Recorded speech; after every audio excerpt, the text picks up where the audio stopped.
Hi there. Pre-warning. Obviously, it's Declan. Hi. We had a multitude of issues this weekend.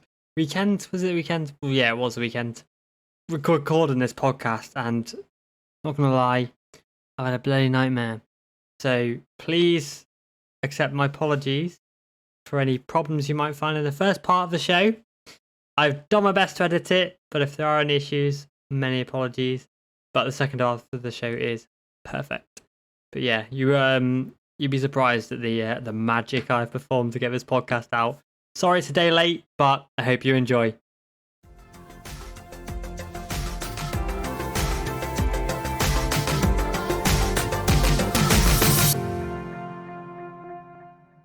Hello everybody and welcome back to episode 27 of the Everything Motor Racing podcast. I hope you've had a nice week. We've had a bloody crazy weekend of racing. I always say this.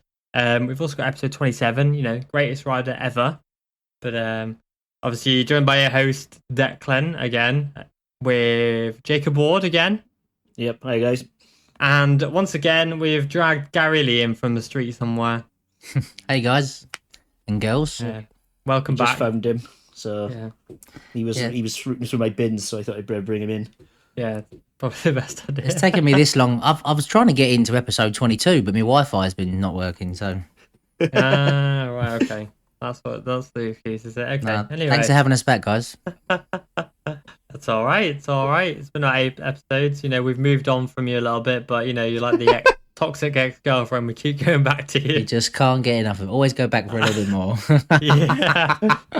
Well, I bet he didn't think he'd be called out today. No. Twice. No. Before we start, I just want to give a big shout out to Gabriel De Silva, who's just won the Moto America Supersport race. Probably not listening, but yeah, he's one of my friends. So yeah, top man. Just beat Sean Dillon Kelly. SDK just crashed on the last lap, trying to keep up with him. Yeah, that's a rarity. So yeah, very rare. Like they were two. Like it was tipping it down. They were going to the corner, and I was like, one of them's going to crash, and SDK straight over the handlebars.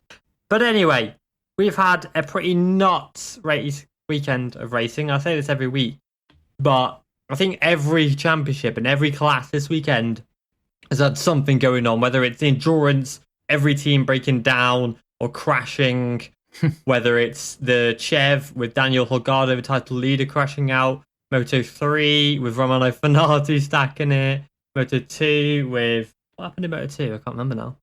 Not much. Well, Fernandez won with a broken hand, and then bloody Enea Bastianini got a podium in MotoGP. And then, to top it off, Top Rank Razgatlioglu registered a DNF in race 1.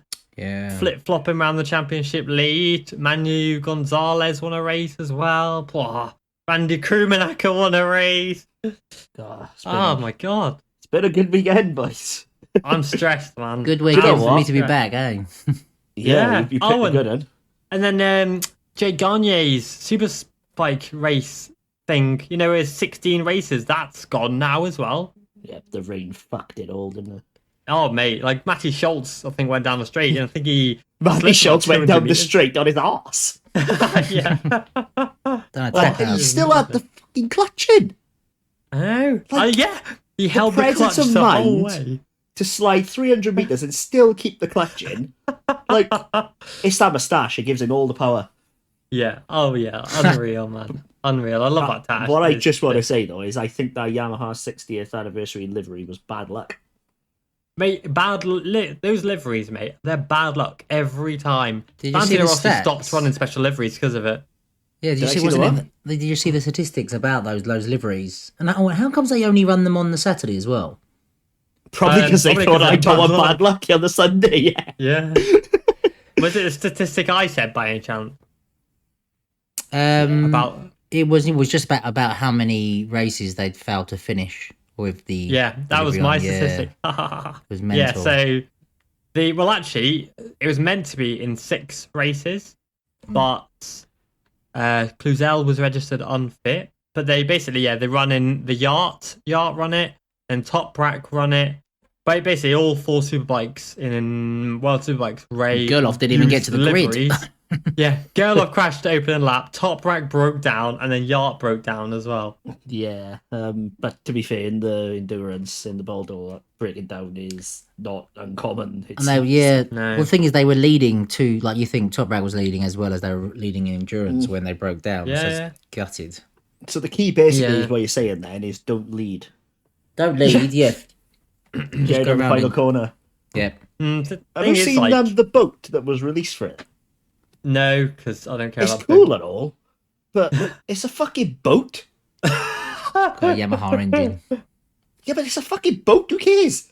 It's a bloody boat. Like, seriously, I've not one point have I watched MotoGP and thought, I wish that was a boat. Well, Lorenzo could have probably used one when he was trying to get out of the pool when he did that celebration, to be fair. A little dinghy. Little dinghy, yeah, little Yamaha boat coming along. Little fishing boat. I just can't even Bloody hell, I just took a sip of my now. drink then, thanks for that. I almost choked. Just some guy in a little tugboat just rescuing it. Do you know what did cross my mind though when I was watching the race today and they had like back to all the leather, like the blue leathers and like the fairings and everything? I Yeah. thought to myself, what a logistical headache that must have been, because they must have had to carry like double Two sets of bearings, everything. Yeah. But no, but like obviously they would have had spares of everything as well Extra leathers, gloves, boots, teamwear. for both liveries. So it's basically like 2 race weekend setups for one weekend. It must have been mental. Yeah. Yeah, all Well, that like- just to celebrate your 60th anniversary and then fuck it up anyway. And break down. Yeah. Like 10 out of 10. what's his Yam. face?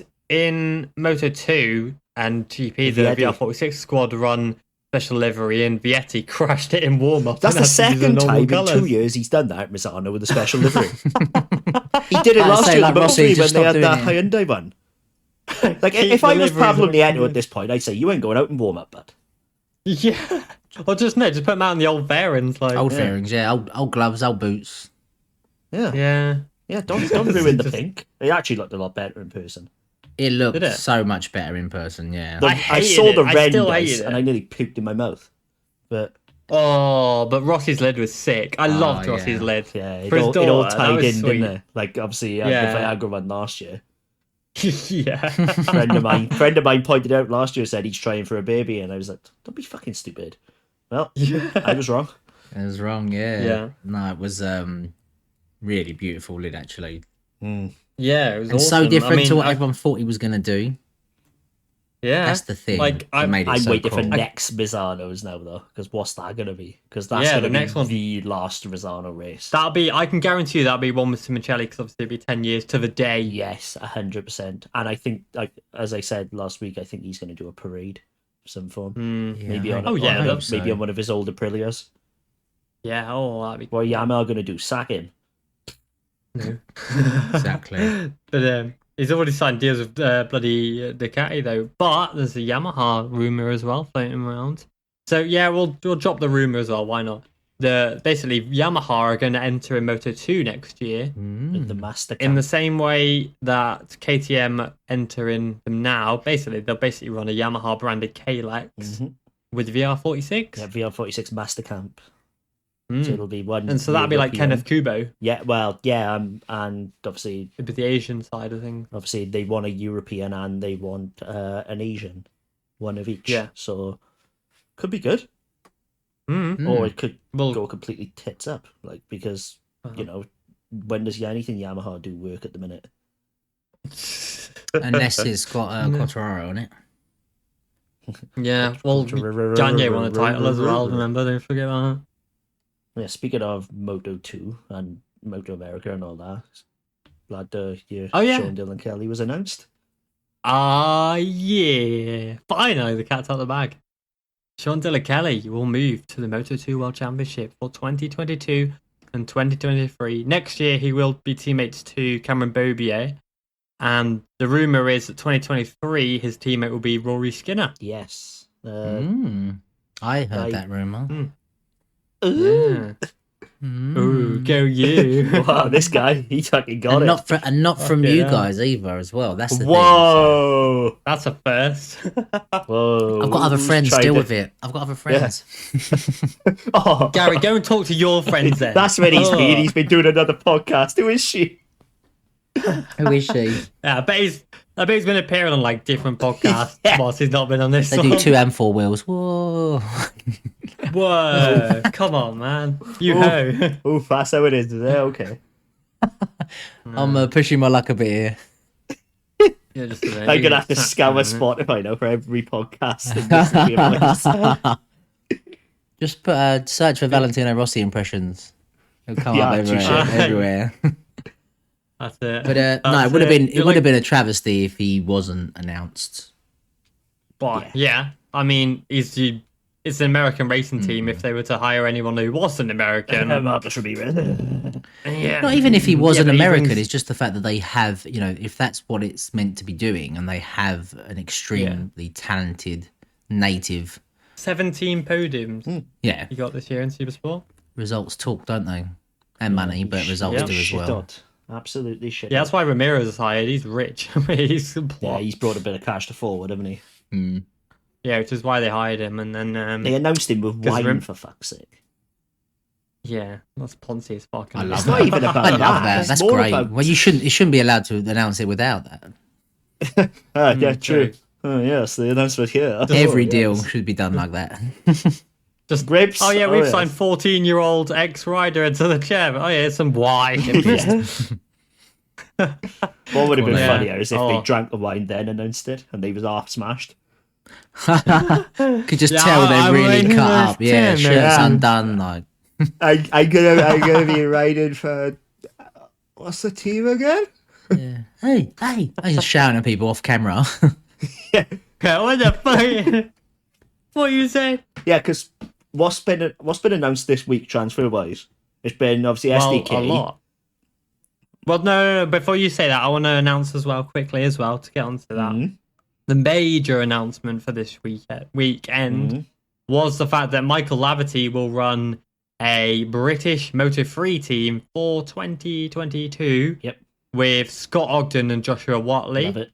And firstly, like, bloody hell, what a turnaround. Because this, literally, right, 3 weeks he's turned this around Yes. in. And not only that, he only started talking to the riders a week ago at Aragon. Like I was seriously worried that Scott wouldn't actually get any seat in 2022 for the World Championship, but he deserves it. Yeah, seats were being snapped up left, Yeah. right, and centre. Even despite the fact that he was then 4th in the championship, he's now 5th because Kelso won and Everyone he got knocked above off by him's going up. freaking Munoz again. At the end of the day, he fully deserves to be in that conversation. Yeah, So but I was quite 100%. worried. And so does. Yeah, me too. But I'm so glad this has been created for him because Scott Ogden is like the future, and then to bring Joshua Whatley in there as well, like that's They really are good two because of the most Whatley talented is that we've got so far. class. Well, like Whatley, right? His career has been fantastic because he's had support from James Ellison since he was very young, and like I remember, like hearing about him when he was like 11, and Oh, here we go. I Here we saw go. him. Oh, yeah, you didn't catch Shut his up, underground shut up. shows, did you? But like no, because like I remember people speaking about him, when he was in the in the BSBs Moto and Star. stuff, and then he went into the that's right, and then he went into the what did he go into? He went into the British Moto3 Championship and battled Brandon Pash for the championship as a rookie and finished second. Then he also and then he was racing with KRP in the European Talent Sick, Cup yeah. before moving up to the Junior World Championship with them. And KRP are not a bad team either. They got some pretty good history, that KRP, and he's done really well. Even at Misano this weekend, he's never been to Misano, and he finished 10th, He found the, making up loads of he found the places. setup from 17th to 10th. That's Yeah, you can't argue with that at the end of the day. like fair play. If you're going forward, you're doing like well. really good It's that result. simple. Yeah, he's doing what he needs to do, and he's with MTA as well. He's proven that he deserves it, and maybe Scott and Whatley may take a few years in the World Championship, but that's why we've got Yeah, this they've team got the with time Dorna now. back in as well. yeah, We've got two, maybe 3 years to develop and learn, and if a big team does come along Yeah, and but you know what? swipe them away, then great, job done, perfect. That's exactly what we want, and then it means you can bring a rider like Eddie O'Shea into the That's four, it. That's exactly where I was thinking. Casey O'Gorman who's coming up. Do you know through what? the Though? ranks. All I was thinking, right, is we've had 3 guests on this podcast. Now all of them are going to the All World. of them are Yeah, World now all of Championship. them are going to the World Championship. Now I don't want to say to any riders out there that we are the cause of it, but it's because of us. So basically, what you're saying is I'm going to get announced on the Petronas bike for next year. Gary, that's a secret. Fuck's You're sake, not I'm meant to supposed say to it. go side. Oh Hope that. no! God, I'm going to get in so Shit. much trouble by Yamaha now. Sorry, guys. Yeah. It's just a Absolute wooden nightmare. Petronas. Just make sure they don't listen to this until after the announcement. Yeah, sorry, shit. Yeah. Tech, you'll have to edit that out. Yeah, cut that. Oh, yeah, But no, so and I think it's it's I think that Michael Laverty's well placed to help support this. Obviously, they've had the Vision Track sponsorship and academy running in BTC, which by all accounts has been going pretty well. And I think that, as we've spoke about previously, we've got to have something in place, and I just hope that it does everything that it says it's going to do and is given the right support as the team, but also as well for the riders, because again, I only see this as a positive, but let's just hope that it does give the opportunity and it's not just a smoke screen, that they really do get the backing from everyone that says they're going to back them, to make sure that it gives that, because there is so much talent that comes through the UK that does miss out because of lack of support or lack of sponsorship. And I think that, we're not as privileged as other countries across Europe that, I don't mean that sort of financially, but I just mean in terms of like geographically and support from training facilities and things like that. To have that availability in the UK, we just don't have that, and our culture means that parents tend to work a lot more than what they do for other parents across Europe. That's just a UK thing. So yeah, let's just give it, everyone, please give it your full support and full backing, and looking forward to seeing what they can bring. Even if you're not British, it deserves your backing because it's a good project they're trying to do. Of course it does. You can only we've backed like the VR46 academies, and we've backed other support teams that look at bringing their national drivers through for their particular native countries, and I think that you can only commend that. Yeah, 100%. And as long as there's something representing everyone, then there isn't any discrimination, because it's just giving more opportunity. Yeah, they said, like, the thing is as well, it's two riders who pretty much deserve a shot. Yep, definitely. So like you just can't argue with it. And the other good thing is obviously it's the bones of the Petronas Moto3 team. A lot of British employees were in that squad, so yes, it's going to remain pretty much a British operation, which can only help the riders with no language barriers. It's just that's the thing, is they're stepping into a very, very good. They've not had the success at Moto 2 that they've had at Moto. It's a very good Moto 3 team. Yeah, 100%. It's a very, very good team. So yeah, let's just just hope it has a great future. I'm sure we'll be talking about it. We'll be talking about it lots in future podcasts if I'm allowed back. See how this goes. I mean, they're using the Hondas that obviously the Petronas using this year, because they're all frozen until 2024. Yeah. So even if they're using last year's bikes, it doesn't matter, because they are next year's bikes and they're the years after, because they're the Every same time bikes. McPhee's crashing one now, he's probably thinking, stop crashing my fucking bikes. Like Ogden's like, come on, man. Well, maybe if they do crash them, then it just means they can get a new one. So maybe they're just like, oh well, fuck you, Petronas. Yeah. But it's a really good project, and like Jacob just kind of alluded to, these riders, for example, I can't think of the most like Tom Booth-Amos, for example, joined a European team with the CIP team, and I believe they're German. Am I right? Something like that. I'm completely wrong. No, French. Alan Brunet. They are. French. So he's joined a French team. So obviously they got French engineers, Frenches. No disrespect to Tom Booth-Amos, but he raced most of his career up to that point in England. Don't think he speaks French. Which means there's a massive barrier issue. But he, so he doesn't. The bike, she is not as straight as a baguette, no? The bike is sheet. Quoted from Johan Zarco. But the bike is as soft as fromage. Hey, that's probably why he spent half the season with a bent frame, because he couldn't fucking tell him. He was trying to tell him. Maybe bent means something. The broken means something else in French. Yeah, I said the frame. She is broken, and they just looked at me like, what? But But so these riders, if they've got British mechanics, then that helps them so much in the way of the fact that they can, use the resources available to them in the fact that they're going to be able to speak their first language. It helps, like with Takaki Nakagami, he's got Japanese engineers in his pits, and that helps him, for example. It's call it nepotism, call it what you want, but you'd like to be around your own. And it helps to be able to speak the same language, because there's like tiny little things, that say if you're a British person speaking a different language, it's quite difficult to maybe converse over what you are exactly wanting English to is say. Backwards. Because it literally is backwards. All the European, even Welsh, is the same format as Spanish, French, etc. But English isn't. It's like the other way round. Yeah. Well, English as well. We have so many words that the same word but mean loads of different things, which is just stupid. Read. But also as well, we tend to we're such a lazy country when it comes to learning other languages. We're so behind with the rest of the world, where we just expect everyone speaks English, and when you come across someone and they don't speak fluent English, our answer to it is to speak louder and slower. And I was like, how they don't understand English when you speak normally. Now, how are they ever going to understand that? Yeah, it's ridiculous. It's like if you spoke to me in like Japanese, loud and slow, I'm still not going to make it understand harder you, to understand. I think.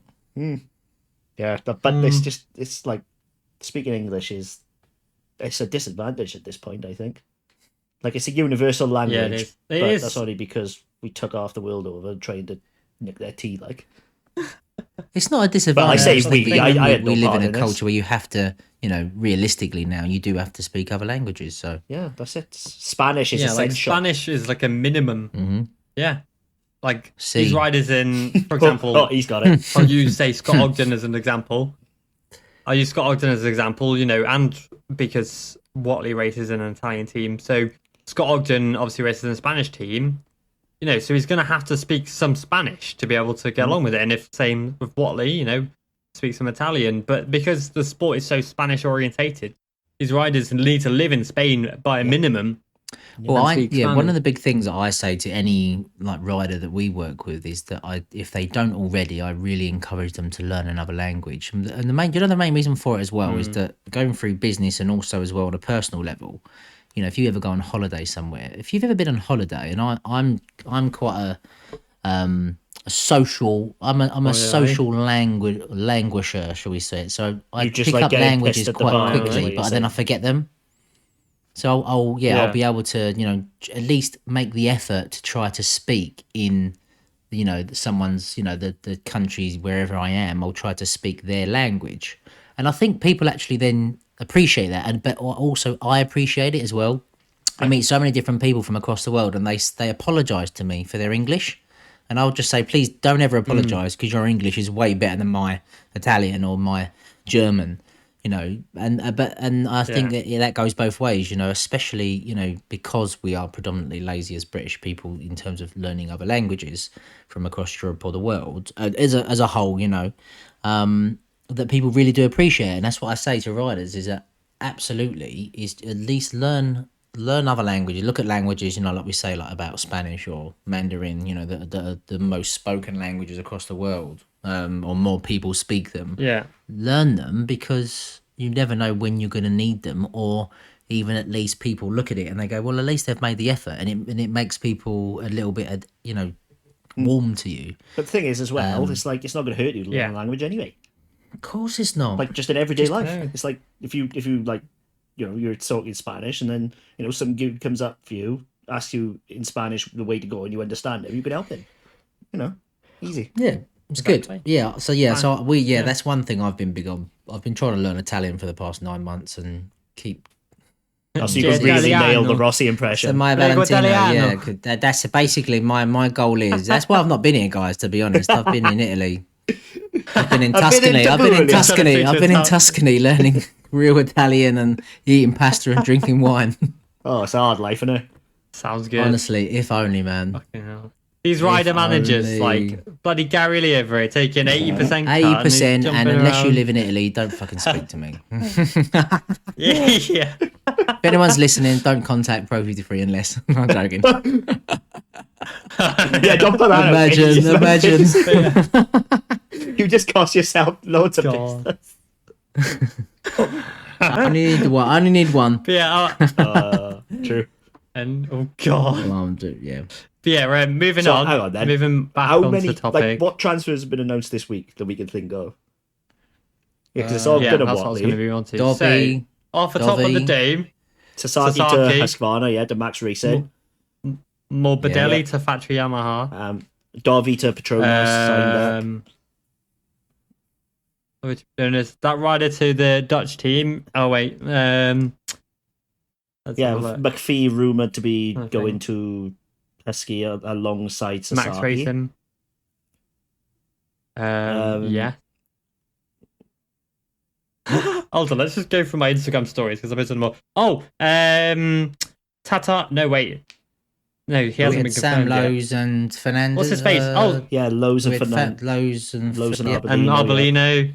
We've had Foggia Suzuki at and Leopard. Suzuki, even though Foggia said he was going to leave and not race Yeah. in the championship next But- year. I don't think he got the Understand ride he that one. wanted, so you're forced to come back with his tail between his legs. Yeah, it's like Well, with his nice Right, let's trimmed go through my eyebrows stories between quick. his legs, even. And his friggin' sick beard Have you as seen well. his You fucking see his eyebrows? beard? I'm not joking, right? I think he spends more time on those than he does on his fucking debriefs. in debrief with him. Yeah. Well, he's winning Yeah, he races, must be so it's that all good. good, you know. Maybe his eyebrows are aerodynamic for him. Listen, Yeah. every 10th. You Yeah. know, they're shredding weight, That, aren't that they? weight saving, yeah, that's Yeah. what done it in Moto3. That's it. Yeah. Oh, there we go. Ivan O'Toole and yeah. Stefano Nipa to MTA, which I'm really happy about because both of them I'm are glad to see freaking MTA good in the World riders. Championship as well, Yeah. because Alessandro Tanucci, Yeah. former Moto3 podium man himself, you know, he knows his shit. Yeah. Yeah. Jeremy Okoba to Intact with Schrotter, which I said because he's Yeah, always you had Schrotter's your always going doubts to at be one there. point, though.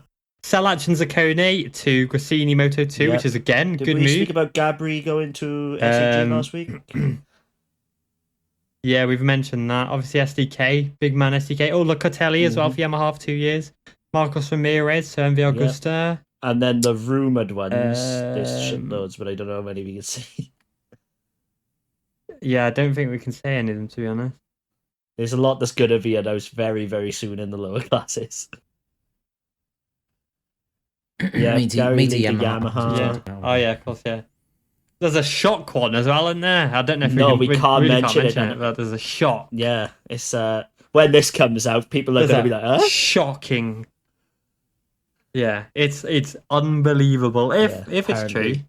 If it's true, that is, because... Oh no, I know a couple as well. Actually, jeez, yeah, I can't. No, I'll tell you guys off air. Are you legit or are you just taking the piss? No, I'm being like seriously legit. Yeah. Oh, is it the one that Jacob and I Oh. probably know in BSB by any chance? Well, not the one. Yeah. No, the two. There's the a two. couple. The two racing for a red team Yeah. next year. Is it that one?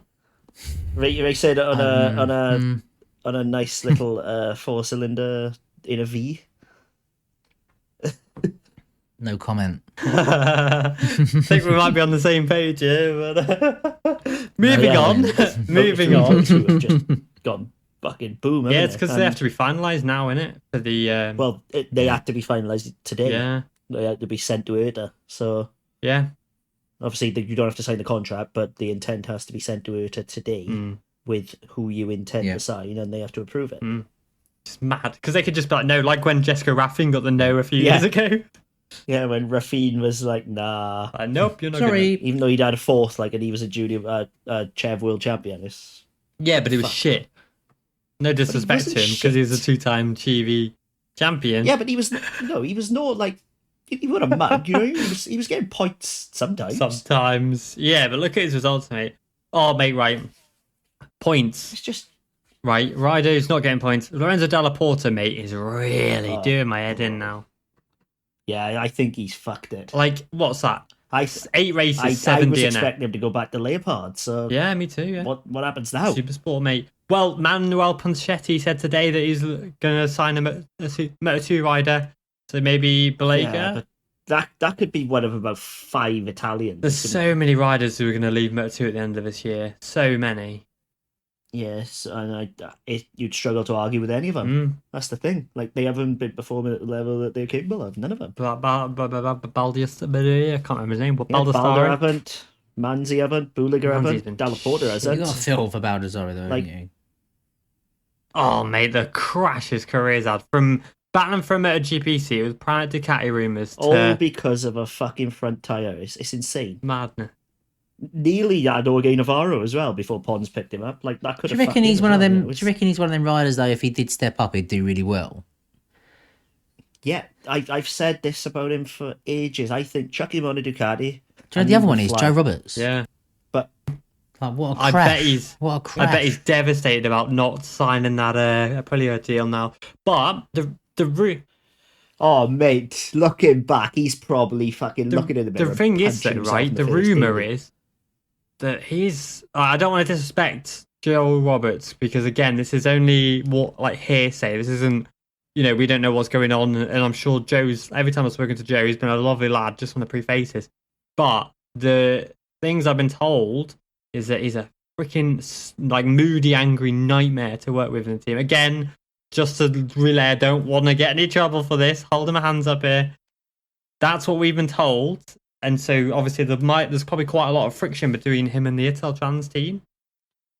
Yeah, that's what I was just about to say. Is it because there's friction between the Italtrans team, or is it the cause of friction between the Italtrans team? The thing is, as well, Italtrans haven't announced any riders yet. Yeah, that's none. You've got to suspect they're keeping Joe because he signed a 2-year deal, and with whether you like it or not, he has outperformed Dalla Porta. Well, obviously, Dalla Porta goes to crashing. Yeah, But the fact of the matter is he's ahead of Dalla Porta in the championship. So if anybody's going to lose their ride at Italtrans, it's LDP. Yeah. But you know who slots in? Because I cannot think of anyone who would go there. Well, with the Sky VR46 team, who's slotting in there? Well, see, now this is what I was wondering. Because Rossi's confirmed actually to MotoGP with Marini. Yep, that's right. He said the Bez and Marini will be on the Ducatis. It's never been officially confirmed, but he said it. So worst kept secret. Like Stevie Wonder saw that one coming, but it's not been officially announced. But I don't know. There's so many gaps. It's baff. I could see Manzi going to VR46, for example, because Academy. That's the rumor. The rumor is Minio, but I couldn't see him going to Italtrans. You know what I mean? Whereas I could see Minio going to Italtrans, and then Manzi slotting into VR46. Oh, yeah, and Antonelli's rumoured as well, to be fair. Yeah, Nelly could move up because he's ready. Yeah, it's about time. So is Minio with his orange hair. Oh, yeah, that was brilliant. Both of them, if they don't go up next year, they never will. They'll end up in Supersport. Yeah, they'll do a John McPhee. But, where we heard Minio was pretty much a done deal, I'm starting to wonder if maybe he is going elsewhere now. I just love silly season. It's all come together now, isn't it? Yeah, it's all slotting together, these little final piece puddles. I can't get my bloody words out today, Jesus Christ. As opposed to... Exactly. But got it. Yeah, it's been a pretty mad one this weekend, to be fair. Obviously, over in World Superbikes, the championship leaders flip-flop between Raya and Toprak again. With I think Toprak went into the weekend with a 7-point lead, left at race 1 with a 6-point deficit to Raya. Then it was 10 points, and now Toprak leads by a point. Yep, it's mental. You've got to consider that fairly successful. He's come out still with a championship lead. That's a win. Yeah, well, especially after it being out of his hands as well. He's had a bit of unfortunate luck. Yeah, Raya's struggling. Issue. Yeah. An electronic issue with the battery, wasn't it? Got to suspect it was the border from the rain. Yeah, exactly, yeah. But Ray is struggling at the moment, big time. I don't think Ray's struggling. He's as fast. It's the Rossi effect. He's as fast as he's ever been. It's just everybody's caught up. Could be, yeah. If you look at his lap times, he's doing exactly what he was last year. It's just the game's moved on. Yeah, well, he's setting pole positions, and anyway, until this round, until some yeah, I mean, he's struggling, but he's still doing pretty well. Let's be honest. Yeah, to he's be a still point off the second. championship lead. He's not. Wish quite I could doing Rossi struggle that levels. much. Oh god, yeah. Struggle to his paycheck, you know what I'm saying? But yeah, it's like he's doing the same as what he was. It's just everybody's actually caught up now. It's only taken 6 years to catch up to Kawasaki, and here we are. Yeah, Suddenly great we've got a though, isn't it? championship. It's great, isn't it? it really is. To be fair, Like you can't really blame Kawasaki for being the best because they built the best stuff and put probably the best superbike rider of all time on it. well, top rank, bloody hell, Ray is the goat of the superbikes, isn't he? Setner. Although again, we talk about GOAT status, but it's not always just the performance on track, is it? It's about, I suppose, look at Foggy and all that. They were in the golden era, wasn't they? The golden era of World Superbikes. But Yeah. I think I hope Ray stays around for a good long time because he's, at the moment, the only person who's giving Top Rack a good run for his money. Yeah, otherwise it would literally be the same as what it has been, where Ray is just like leagues ahead of everyone else. Yeah, It'd just be Top Scott's Rack had a leagues. good couple of rounds, and he was very unfortunate today. But Yeah, I mean, Top Rack is due a bad weekend without sounding horrific. You can't do that many races without having a bad race. He's had a bad race, don't get me wrong, but Ray has had some bad weekends recently. But maybe And he's made more mistakes, hasn't he? He's made more mistakes this year, than he ever has in his entire career. That's because he's having to push. Yeah, that's it. He's not riding at 95% now. He's having to give it all, and suddenly that's when mistakes and come. some. When you're on the limit. Yeah, Like that's it. a bad weekend might not come for Top Rack. Honestly, like a bad race, maybe he's had his bad luck. Because walking out into a battery, like when was the last time anybody broke down from that? Yeah, and Garrett Gerloff swiping him out. Thing is, like, Ray has had the lead. He's had big leads, and every time he gets a big lead, he crashes. Pressure. Like Ray still knows, but this is, whether you like it or not, this is still alien to him because he hasn't been pushed in so long. Since Sykes beat him, he hasn't been pushed, and that's through no fault of his own because he set such a high standard. But yeah, it's coming, but despite everything in World Superbikes, best result for me was Axel Bassani. Happy days with that. Like, get a podium on the motorcourse at Ducati. Mad. That was astonishing, wasn't it? What a great ride. Yeah, that was unbelievable. 22 years old. He is. not bad for a Moto2 reject. There it is again. Yeah, look at that.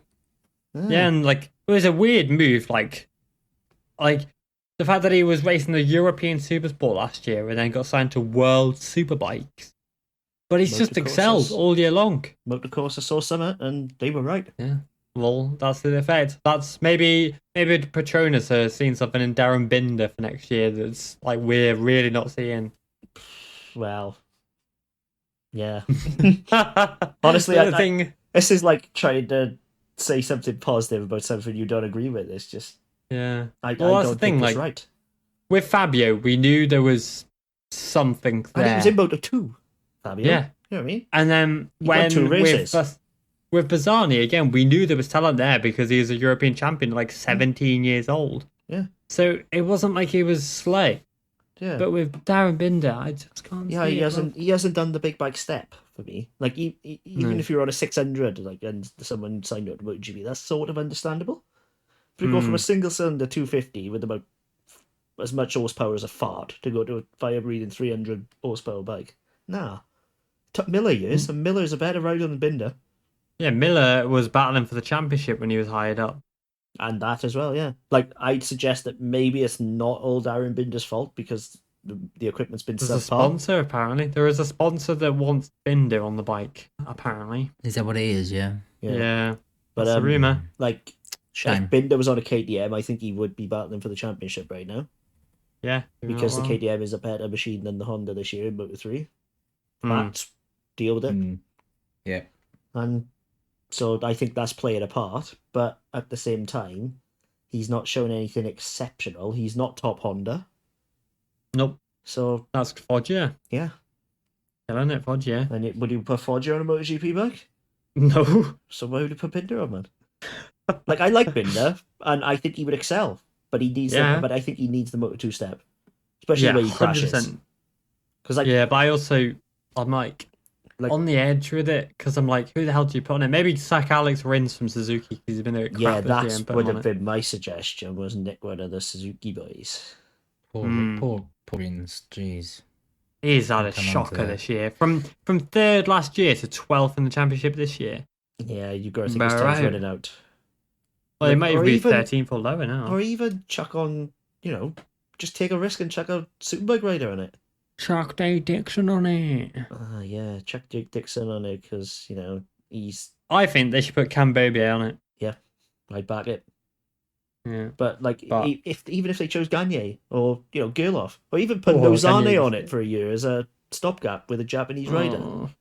You know what I mean? Yeah. Nah, he's not done enough. I don't But think. yeah, to but be my fair. point is, he's still a better option than Binder. Yeah, Gerloff would be good. Yeah. Garrett Gerloff would be good on it. Yeah. It's like, contrary to what it sounds like, I'm not slating Binder in the slightest, but you can just tell when someone ain't ready. Well, it's fine because we've got Gary Lee on it, haven't we, next year? Yeah. Exactly, boys. Don't worry. I need to go through an extensive winter training program. I must say. How extensive is that going to be? I need a few double-figure kilos that need to be lost. I'll tell you before that. Well, that just means they can make the bike like that. It's fine. It's fine. It's like, don't worry, but I've got this, boys. I've got It's this. like Gabri Rodrigo. Good. I think the Moto2 move is actually going to smooth him out and he'll be a good rider on it. And I think Binder Yeah, I needs that. think Rodrigo would be good. Because But Binder again would be good in Moto 2, Yeah, but MotoGP, oh my god. going straight to that, he could really hurt himself. Like, when Oh, everybody's like, oh, there's so many electronics, they can't ride it like a 500. He'll still fuck you up if you're given half a chance. yeah, 100%. One random thing I want to interject with as well. It's been confirmed on like the Chev thing, so whatever we could talk about. Daniel Munoz will move to the BOE. Moto3 World Championship with Bo Yep, we knew next that. year. We knew that. He's 15 and he'll be able to race like halfway through next year. Mm. He's gonna stir shit up, mate. They ain't going to take it in the MotoGP Moto3 World Championship, but they'll slap him down. Oh yeah, but the thing is, that kid is probably the most ruthless kid. This is Daniel Munoz. David is going up. 64 is going up. Danny, Yeah, number 17. 64. He's the one who took out Ogden in the Chev. Sorry, man. Still angry about that. Yeah, Really angry with you there, But Scott. Still angry. that's how you Still can bitter. differentiate them. Is David is the less ruthless one of the two.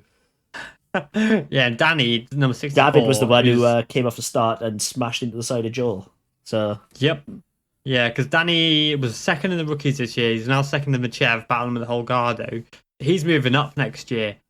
And he is so ruthless. I can just imagine him going horns with John McPhee, and I can't bring you Oh away my for God. it. I can't lie. McPhee's gonna be thinking, "Fucking right, Al Kilmer's got up." Oh, who's this kid? Yeah, this is like Al Cobra on steroids. I'm not even joking. Yeah, like. he's gonna have a rude awakening, is Mr. Munoz. Sorry, but Yeah. especially if he's That's coming, the yeah. thing, coming in is halfway you through.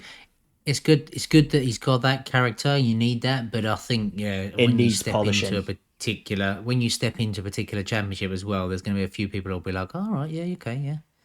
He's too much. Fancy yourself Yeah. a little bit, do you? Let's It's Yeah. the old Let him take it. the old tackle, isn't it? Like with football, they used to say let them know that you're there, kind of Minute one. first Oh, minute of the shit, red game. card. Oh damn it! That's what I used to do when I played Sunday League. First tackle on the striker, make sure you send him up in the air. I'm slow as shit, so that's all I can do. Big shout out to Joel Kelso as well. Mm-hmm. Bloody race winner. Yep, and fully deserved. Oh, mate. I was watching it and I was like, please just be keeping your tyre, Joel. Don't be falling back. That move, though, round the outside. Round the outside of Oh, Curvone. Like, jeez. I don't understand how Joel Kelso sits down with balls that big. He's Australian, mate. Simple as. What a legend. Like, honestly, he's Naranjito. and he's a nice guy as well. Like, we say it every Yeah, time, but like, man. it's worth stressing that he's a nice guy. Because not everybody is. Yeah. But now he's World Championship now. Now it's time he's going to be arrogant now. He's Yeah. going to like, Listen, You've changed. You've changed. Yeah, I just hope he don't turn into a big time Charlie, but I can't see it. No, Joel, he's Nah. too grounded. He'll be alright. He'll be alright. Do you know, I just hope, I hope we don't get, I know we're laughing about it now, but I hope we don't get people that will come out and be like, oh, he's changed. So I remember, there's so many stories of like when athletes become famous, or like, and people sort of turn, it's jealousy, isn't it? A lot of the time, to be Oh honest. yeah, 100%. Yeah, like People that didn't even know them before they became famous, and telling them that they've changed. Yeah, like, You're like, come he on, is bro. gonna change because you have to. He's gonna have to step up massively, 100%. But as long as he doesn't lose his thing, like lose his charm. what I said to him was, because I spoke to him. Yeah, get over it. Oh, Jacob's speaking to riders now, is he? No, I said to okay. him, him and Whatley can do each other a huge favor because they're good friends. Because they're both going up, they're both going to be in the same boat of having to learn their trade in a bear pit. Yeah. And CV is a bear pit, but nothing like World Championship. Well, we'll tear you up and throw you out. Yeah, so Yeah. for him, they can both help each other out a lot. They can bounce off each other a lot as well. But like, as long as they go each other's backs, then they'll be alright. Yeah, because Joel gets his wild card as well. Because he won that race, he gets a wild card in Portimao. Portimao, yeah. So that's gonna be nice to see. He could do well there. He won there. Yeah. Oh my god. Yeah, I forgot about that. Yeah, he won there in the challenge, didn't he? His first win. So I didn't realize. I didn't. I was gonna say, I didn't realize that he gets the Joel, wild if you card don't with that. freaking win this race, yeah, he gets the wild card. Yeah, because he So won if you don't win Michigan. this one, Joel, I'm gonna kick your ass. Yeah, I'm gonna be running around the room like a lunatic if he wins. Oh, sick. But let's not put too much pressure on him.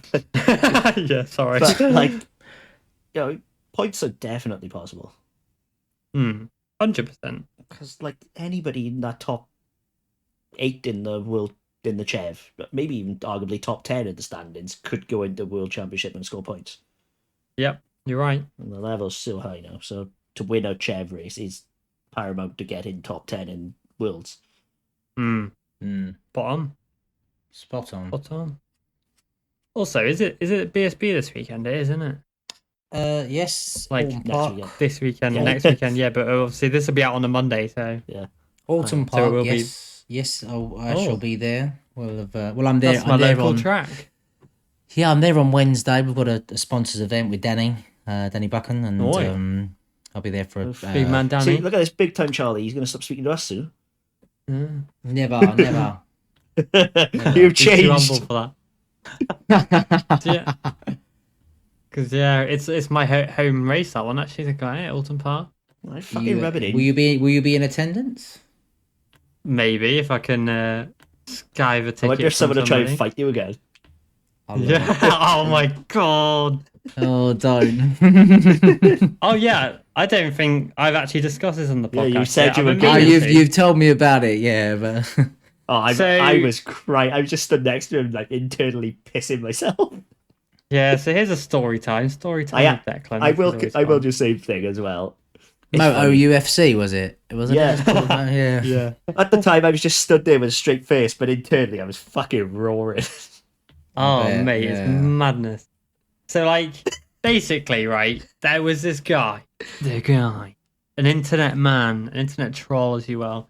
And it was at Silverstone, and Sura had just missed out on getting Q2, and he'd done really well. He nearly got Q2 at Misano, and this was Sura's second ever ride on the Honda at the time.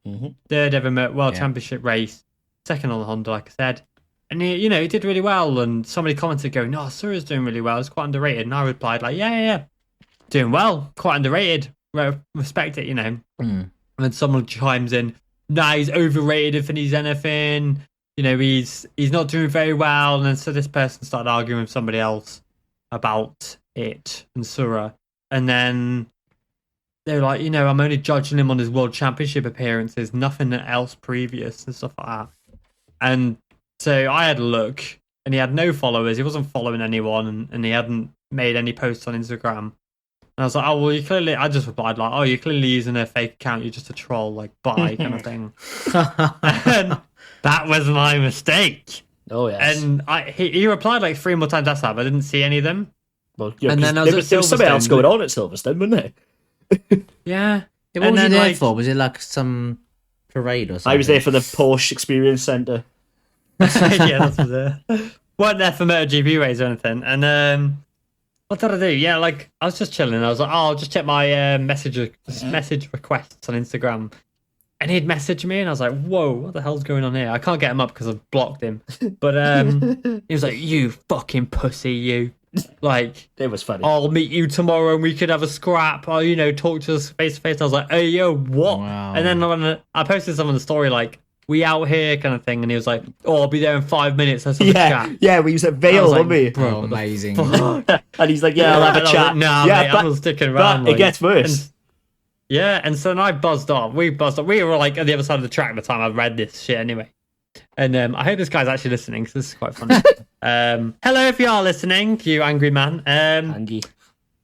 And so then he went out and created obviously he had a fake Instagram account. He created a fake email address using a variation of my name that I've been hearing since I was a very little child. So great originality there, bro. But I got an email and it was like, he made a new email account for this. Yep. He's like, just checking if your photo is on here to my email address. Why would my photo be on there? Come on, big boy, I'm here looking for you. Yeah, I gotta be honest. Yeah, that was my first thought. Was I thought he wanted to fuck you.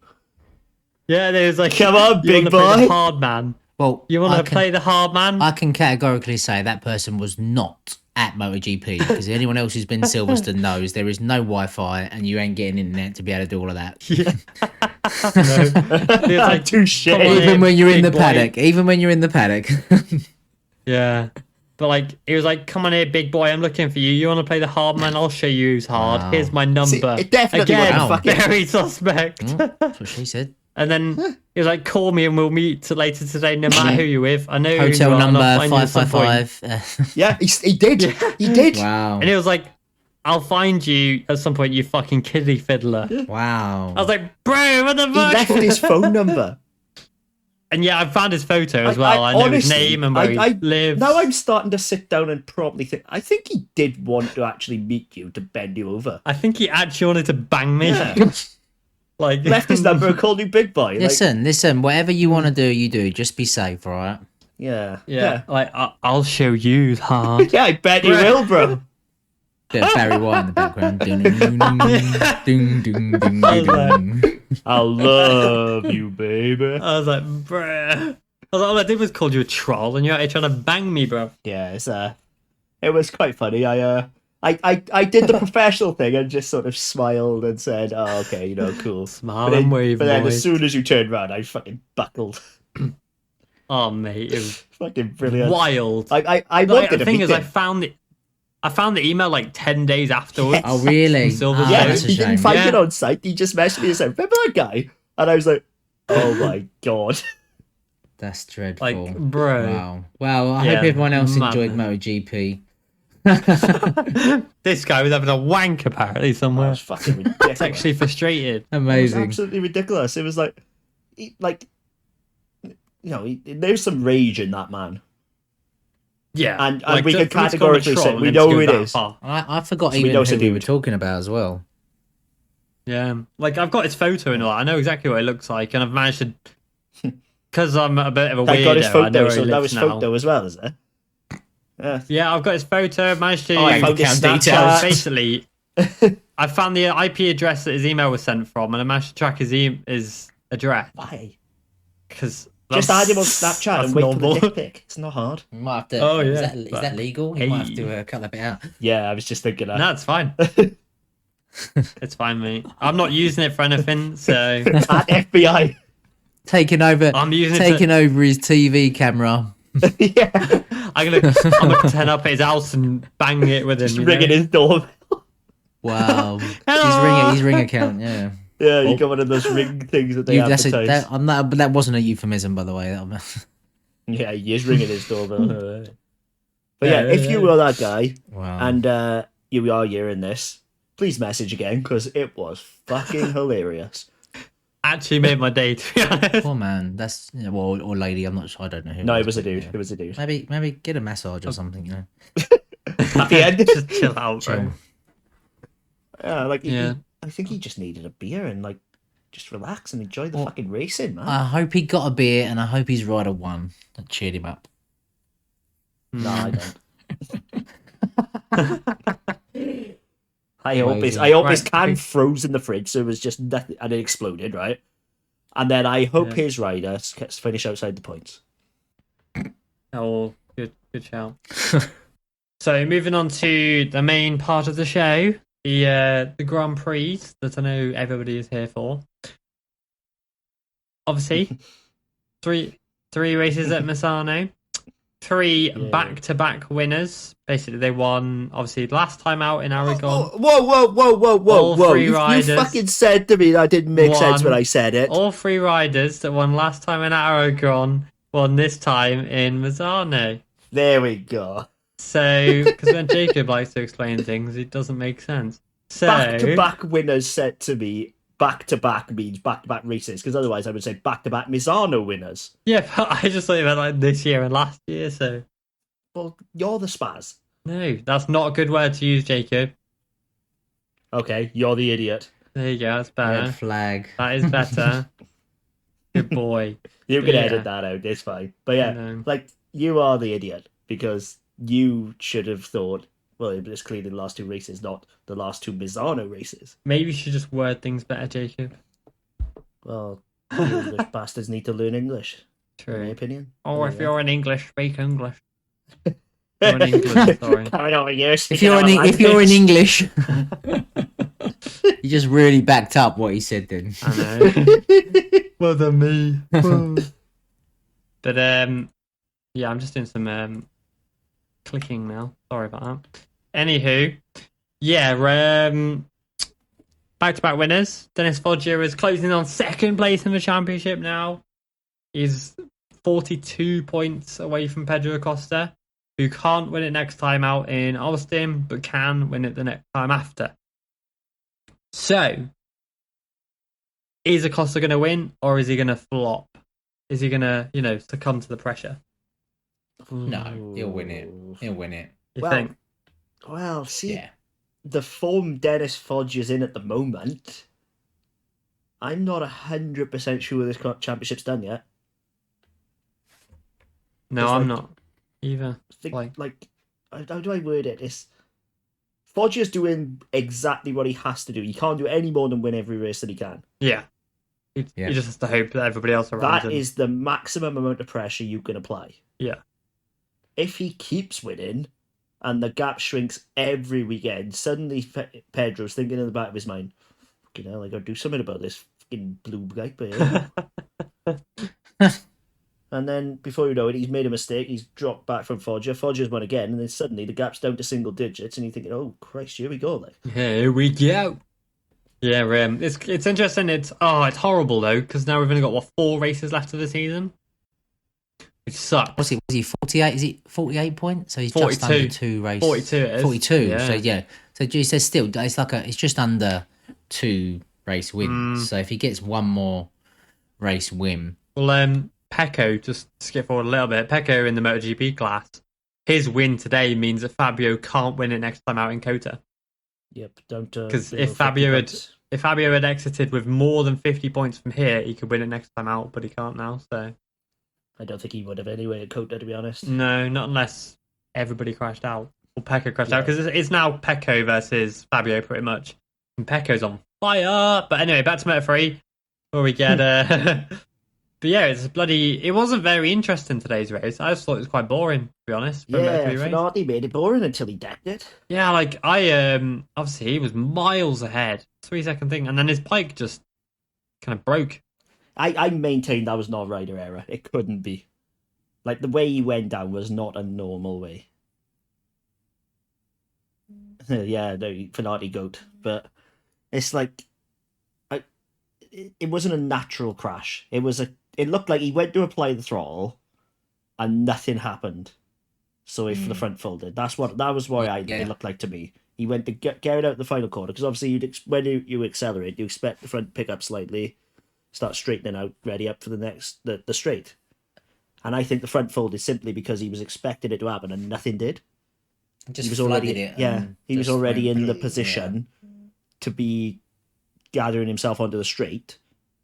So there was because there was nothing to get him to the straight, that was the end of him. Like, it could have he flipped up maybe too many gears or something like that, you know what I mean? It was flat, you know, it could have been a rider error, you just don't know, do you? I would say it wasn't, like, based on, my very limited knowledge of anything. But, it was a shame, really, because he could have made the championship quite spicy as well if he kept winning.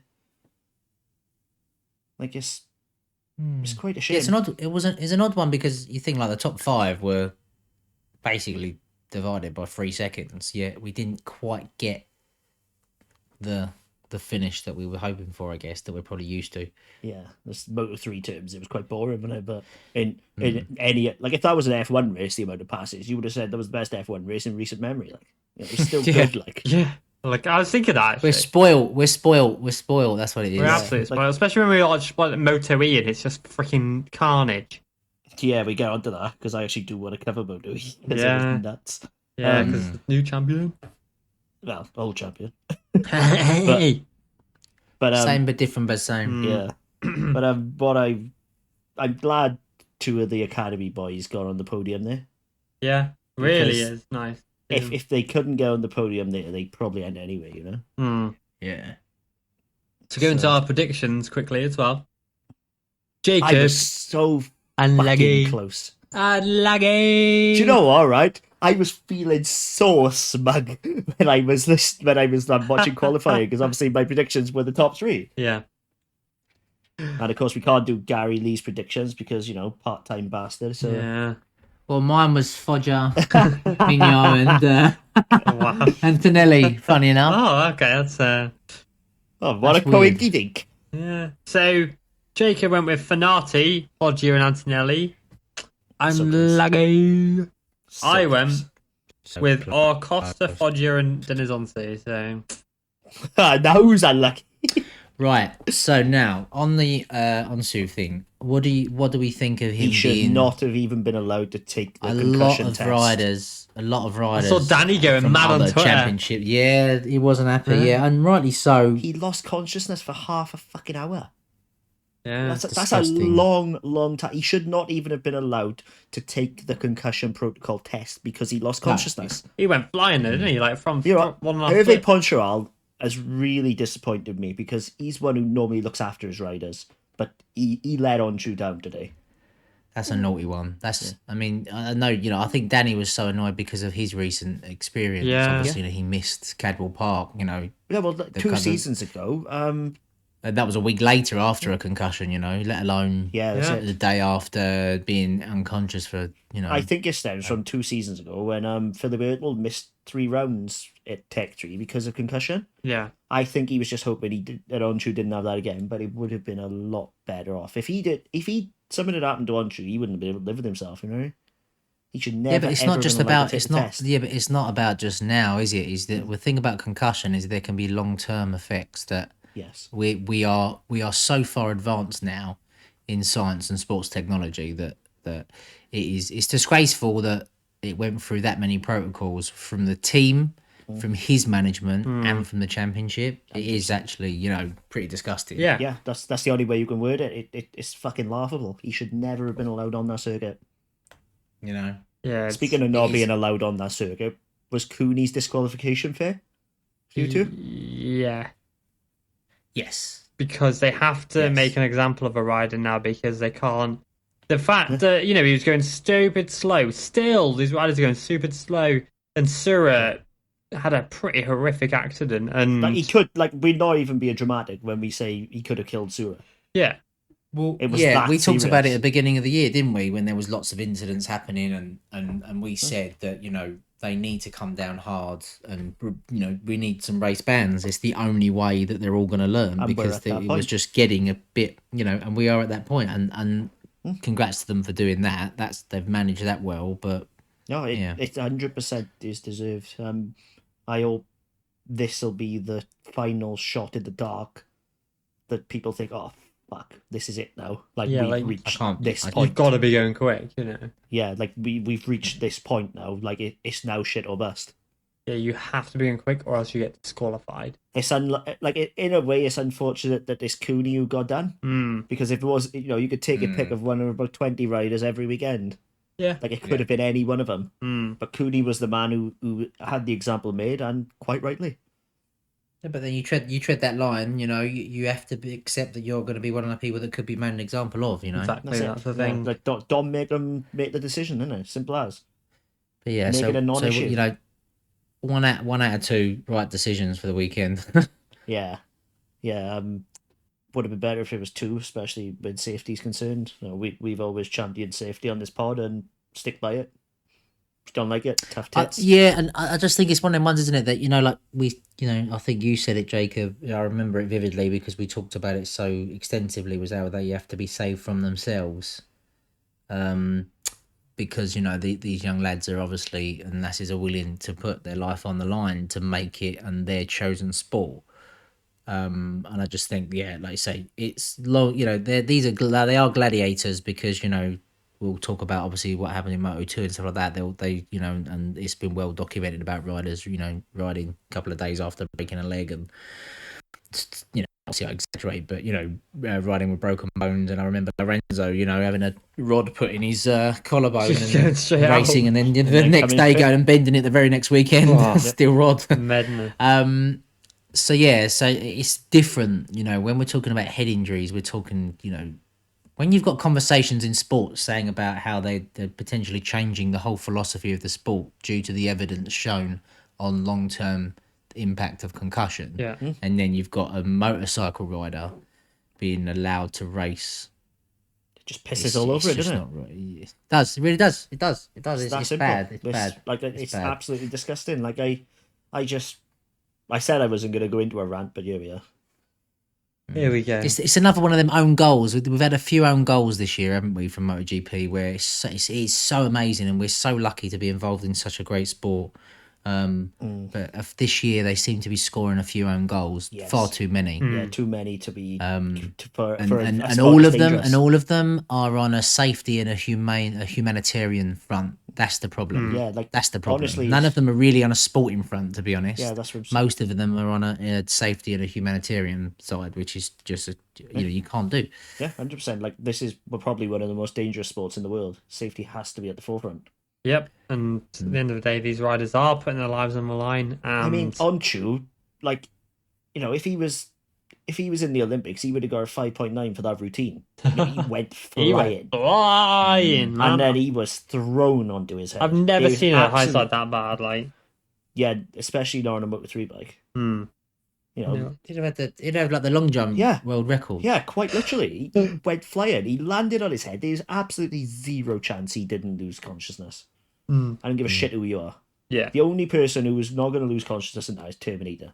There's zero chance. Yeah. And then for him to then put on his social media saying I lost consciousness for 30 minutes, and then the next day to say, oh no, I was mistaken. Fuck off, was he? Of course you was, because you've got no idea actually what happened. Yeah. These riders are just so desperate to get out there, aren't they? Yeah, he should have been saved from himself. What is the actual 48 hours. rule? If you lose consciousness, 48 hours. Is it? Mm-hmm. See, BSB 7. See, BSB is a 10-day. You're not allowed to ride a bike. That's what it should days. be, and that's what a lot of things do. Except, actually, let me rephrase. It's a minimum of 48 hours. Like they haven't got a set thing. It's a minimum. Well, it's was out for 3 Is that because meters. I suppose is that because of each country's regulations are different? I guess honestly. maybe. Could be. Because earlier this year, Nuki Tully in Supersport banged his head and had concussion, but then was out next weekend because it was a double race weekend. And he was like, I don't know if I'll be out, and then raced the weekend after within 10 days, kind of thing. I think BSB is actually one of the best example setters. They do a lot of good stuff in BSB. From if you crash, you can't remount your bike, stuff like that. Yeah, really I think good. Their concussion protocols are probably the best in any championship, and people could learn from BSB. Yeah, they're really good. BSB, yeah. Or just a quick one on that front. Shout out Brad Jones as well. Saw quite a positive update on him this week. He was sat, wasn't he? Good. Sat chilling with his summer. Yeah, I hear he's doing well. From a few people who know him, I hear that he's doing. He's obviously still a bit beaten up, but and well done everyone that was involved in the fundraising and stuff like that for them, the family and things like that. Yeah, so fair play. That's what I mean. We've got some really good stories. It's a shame that we're having to. Because we have to, because it's our job to talk about it. But it's a shame that we're having to focus on such a negative because we've got so many good things to talk about this sport. But the thing is that when a negative compromises safety, it has to be discussed. That's simple. Yeah, that's the way. But yeah, I want to move on from that a little bit. Back into the rest of Moto3. So Okay. I can't remember. Today be nice. I Like, can't even remember the Moto3 race. Like, I barely watched it. I won't lie. Like, I'm pretty freaking awful for this. yeah, quite enjoyed it. I thought Antonelli was going to go on and win at one point. He was doing well. He's been on a little run at the moment, Antonelli, to be fair. How he saved that bobble he had. Oh, As see, it I was didn't like see a that. Bronco. Literally, he see, went that and was break really it, and it was just impressive, boing, boing, yeah. boing, boing. But that could just be Antonelli's setup because he sets He's stiff as rock board. hard, doesn't he? His bike Yeah. is set so hard. Yeah, like he could suit Moto2. Yeah. because they set it up like a fucking rock anyway. Yeah. I mean, I wouldn't mind And, seeing him in Moto2, so. Then shout out to Sergio Garcia as well. Yeah. Finally put Yeah, a I was gonna say couple Garcia, of yeah. weekends behind him. And shout out to Jacob's favourite man, Matteo Battei. Battel. Yeah, Patel, he did very, Got into very Q2. well. Yeah. Good Um, man. And obviously- Bartolini did well until his crash. I was fairly surprised to see him in the VR46 colours, but obviously they lost Sura, didn't they? To Yeah. Snipers. Maybe Rossi has seen something and have signed him for next year because obviously he didn't run the Monster sponsorship, so it will be like a step-in thing. But he's got the Yeah. right You sponsors got to be anyway. crazy. You got to be crazy leaving the VR46 fold. haven't Yeah, you? Well, like he he's hasn't not. I don't left- know if he's Sura an official hasn't left VR46 rider yet. So, Yeah. like, Yeah, Sura hasn't actually left, he's just sort of on loan. yeah, that's right. Like the Rossi's job's been done in a sense of the fact that Sura has now got a World Championship ride because of it, and obviously he stays in the academy kind of thing. But he's now a World Championship full-time rider kind of thing. Well, unconfirmed, but yeah. Well, yeah, He's he's going staying with Snipers. Snipers for the rest of the year. Like, Yeah. And next year, let's be real. fingers crossed because he's bloody quick. Because obviously Mino's going to be vacating, so there's definitely a spot. So Yeah, who's going to go there? Who's going Snipers next year? yeah, that's That's not even been rumoured, has it? No, I'm just trying to think. I've heard a couple of rumors. Have you, so- Gary? Oh, okay. Mm. So Really, or are you just taking the piss? probably taking the piss. No. I mean, I genuinely mean. I can't say who. But Yeah. Yeah, I okay. can't work out if he's they're ripping not- the piss or because not. they're not rumor. Yeah, no, sorry. It's really bad. It's like me point. Oh, look at this picture. It's really lovely on a radio. Yeah. See, you've been away that long, look, rooting through my bins that I don't know who you are anymore. You've changed. You've changed.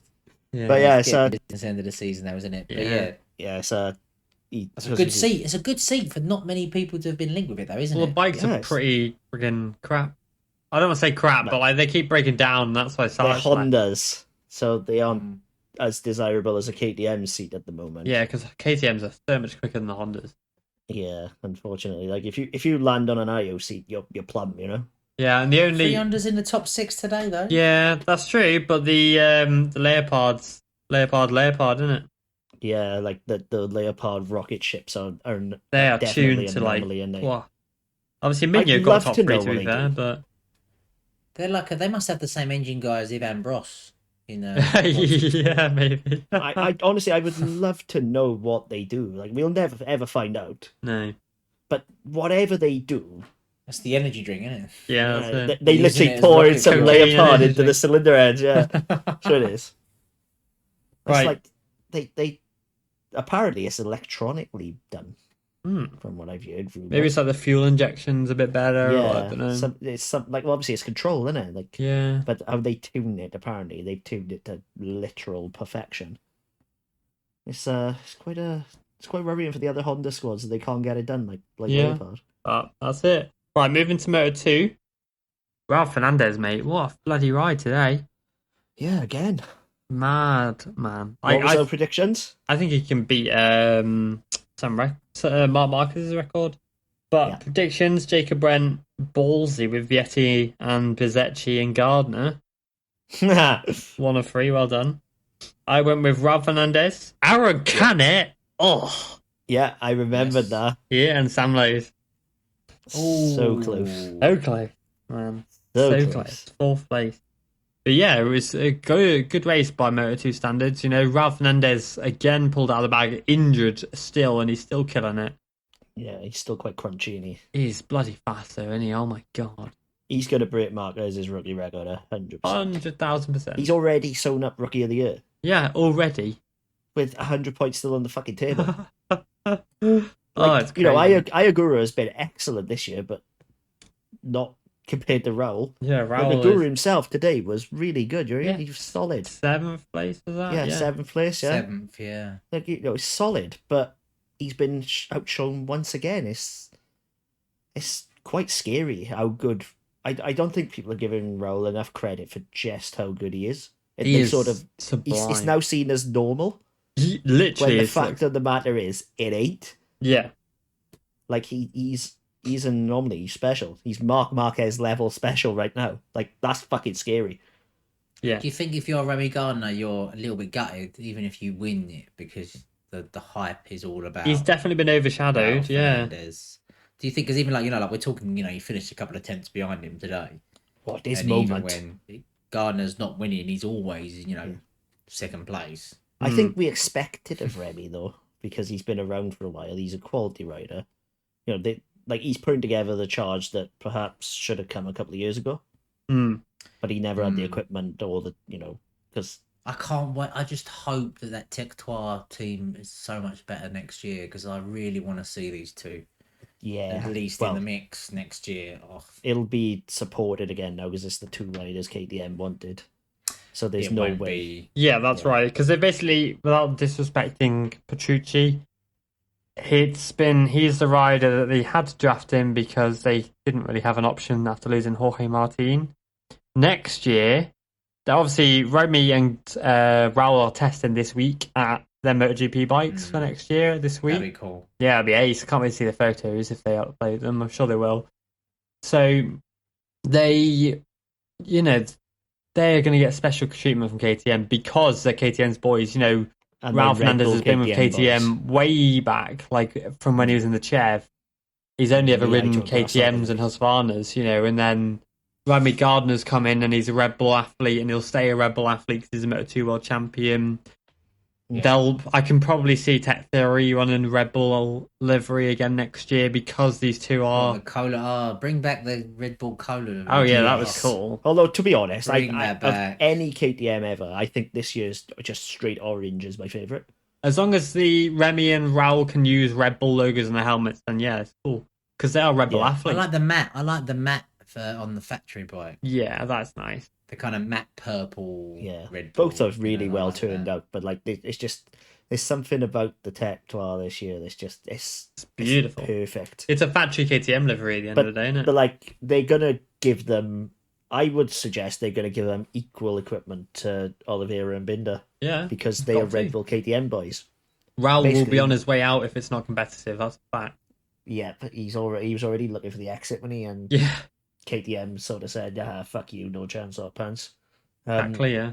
But it's like they basically got 4 Red Bull KTM athletes at this point now up in MotoGP. So if one of them doesn't get the same equipment as the others, they're going to be thinking, well, what am I doing here? Yep. They might. That'll be good to see because I think a few of the other manufacturers have got it wrong. Yeah, I actually wrote an article about it. 3 variations of the bike on the grid. It's just like... Yeah, I wrote an article about it saying how Ducati were... This was like 2019 I wrote that. How Ducati were really, really good because they were blazing a trail of having the same equipment. Yeah. And suddenly everyone's followed suit. It's not the wrong way to do it. No. Would you say 2019, did you say? Yeah, or 2020, one of them. I wrote it. 2019, the 2019 model didn't do too bad today, did it? Yeah. But obviously Pramac and the Ducati factory team were the first to get equal equipment. Have equal equipment. Yeah. So they blazed the trail and other people had to follow suit because suddenly you couldn't compete as a satellite with a year-old bike. But for obviously talking about the KTM and stuff like that, like fair play to them. Like those two are so good, but Canet was another mega ride again today, and the bow tie was back out. Yeah, I was thrilled to see him back. Like he deserved it as well. Good. Like it wasn't lucky. He was. How many podiums has he got this year? Who? I want to say 4. Raul Fernandez. I want to say 4. Canet. I want to say 4. I know, yeah, I'd say I think 4 or 5. Don't know off the top of my head. And he's 5th in the championship now. Yeah. Yeah, still 5th. He's doing well. Still 5th. He's done a really underrated rider. I can't wait to see him on the ponds next year. He's got to be title favourite next year, surely. Him and Augusto. Yeah, but we know this is Moto2, mate. title favourite, you say it'll be one rider, and then suddenly some other rider comes in and blazes it, and you're like, Someone who's what? come from Chev or come from Moto3 will win it. Yeah, like Well, Furman Fermin Aldersgate, maybe. Yeah, or Costa. Yeah. Oh, No, imagine Costa like does it if we're again. being imagine. honestly serious, he's up there now, and Who? he's establishing him. Can it? Yeah. Like he's finally got the consistency because he was quick last year, but crashy. Yeah. He's a bit Now crashy still he's- now, but It wasn't an easy third place as well. Yeah. You know, like you can. Oh, you Wasn't dealt an with, easy third place. He You know? didn't you have dealt with a second at lot the of end. riders. yeah, he did done well. How mental was Remy's wiggle chasing around? Wow, sixth gear, mate. Oh my god, dude. Yeah, I bet his bum twitched, didn't it? Yeah, a bit of I friggin' think skim up. someone shouting "giddy up" at the screen. Yeah, get up. I bet he literally got off a bike and he was walking like John fucking Wayne, like. Yeah, it was a bloody Give it a little mad one. kick. But yeah, I he's, was- But no, there's some really fair good play. rides in the Moto2 field, really. yeah, Arbolino got a point. Yeah, I was going to say Arbolino did quite well. Vietti Javi top Vierge 10. impressed me. Yeah, Vieja done, yeah. Considering his absolute shambles last week, considering where he could have been. Yeah, that's it. He did very, very yeah. well. Augusto was good again. Yeah, Fernandez. I think Augusto expected more, to be honest, after starting in Yeah. the front row. him and Bez having a good race. I gotta Vietti was ask- very good. I got to ask a question now.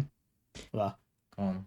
Well, what the hell's happened to Bo Ben Schneider? Because at the start of the season he was class, and now literally for like the last few races now he's been lingering around the back he's hurt, every isn't he? session pretty much. He had to go and he crashed, and I can't remember last week. Yeah, but like every race now for the last few races he's been like lingering around the back. I'd Maybe he's suggest. been hurt for a while. Yeah, Maybe. I think I don't crashes actually know. lead into crashes, kind of thing. Weird. He was dead last crashed out today. at Catalunya, if I'm not mistaken, and he hasn't been right since then. So maybe he hurt himself. Maybe, but yeah, it's just dead last today, so it's just a bit weird, you Yeah, know. I think he needs a But that was reset. just, we were saying about Joe Roberts, wasn't we? Again, like down in 23rd. Like we were picking him for podiums in our predictions at the beginning of the season. Yeah. Yeah, scary. And he was running at the front. You know, Very I'm quite strange. worried that this is gonna fuck it for him because such a shame. he's turned into another Baldassari, Yeah. and that's worrying because where's Balda now? Well, that did he race? I don't think he raced. Yeah. 8 seconds behind Roberts. Yeah, see? Jeez. Oh yeah, look. And that's on an MV, so that's the 8 seconds, you know. RMV. Mad. But yeah, bit of a weird one. So Yes. The old the Thomas Luthi, that he had a legendary ride to 11th place. That was actually Honestly, pretty decent to be yeah, fair, I was though. gonna say like Luty on the I'm Friday. not joking. No, I ain't. On the Friday, he showed his class once again, led in the wet. yeah, P1. He said on Instagram It he was was like, P1, I was wasn't happy it? for It was that. P1, yeah. Yeah, He's you know, like- he The internet, still was has the it. internet was absolutely losing Yeah. it. Like he still has it, Luty. He just, I don't think after Dupaski, I just don't think he wants to take risks anymore. Can you No, blame him? that's the thing. You can't blame him. And he's Digi had a bit of a mediocre ride. I think he just wasn't really anywhere, was No. he? I expected more of He's a- DG. Like especially after last time he was here. It's kind of dropped off a little bit now. Now he's signed that deal. Relaxing a bit too Been on much. the rat. But yeah, Been on the Raz. yeah. Yeah. Since the tyre change, he's been nowhere. I'm wondering if it's been one of those where it's fucked him. Well, it fucked him first time round, didn't it? And Yeah, then on the speed up. Yeah, you're right. And then Yeah. I'm wondering if it's done it again. maybe, yeah. Like getting out of Moto2 could be the best thing for his career. Right, I want to move on to MotoGP. Can I just say one thing? GP. Yes. Enea Bastianini is the fucking goat. What a bloody ride today from That is the Enea. single Oh. best ride in any class all season. Outstanding Period. ride. Utterly unbelievable, really. The fact that he did Name it me at anyone 2-year-old else bike. who could have done that today. You are? Name me another Ducati rider on a 21 or a 19 who could have come anywhere close to him today apart from Pecco. Jack Miller. Yeah, well, he didn't, did he? Well, there we are, Aussies. We talked about Miller. You can leave us alone. But yeah, No, like fair Enea play. is just granted it's Misano. Enea loves Misano. yeah. Oh, when he's Always going VR46 well. rider, don't forget his VR46 rider. He's always riding there. Yeah, he's always riding with the VR46 boys every couple of days.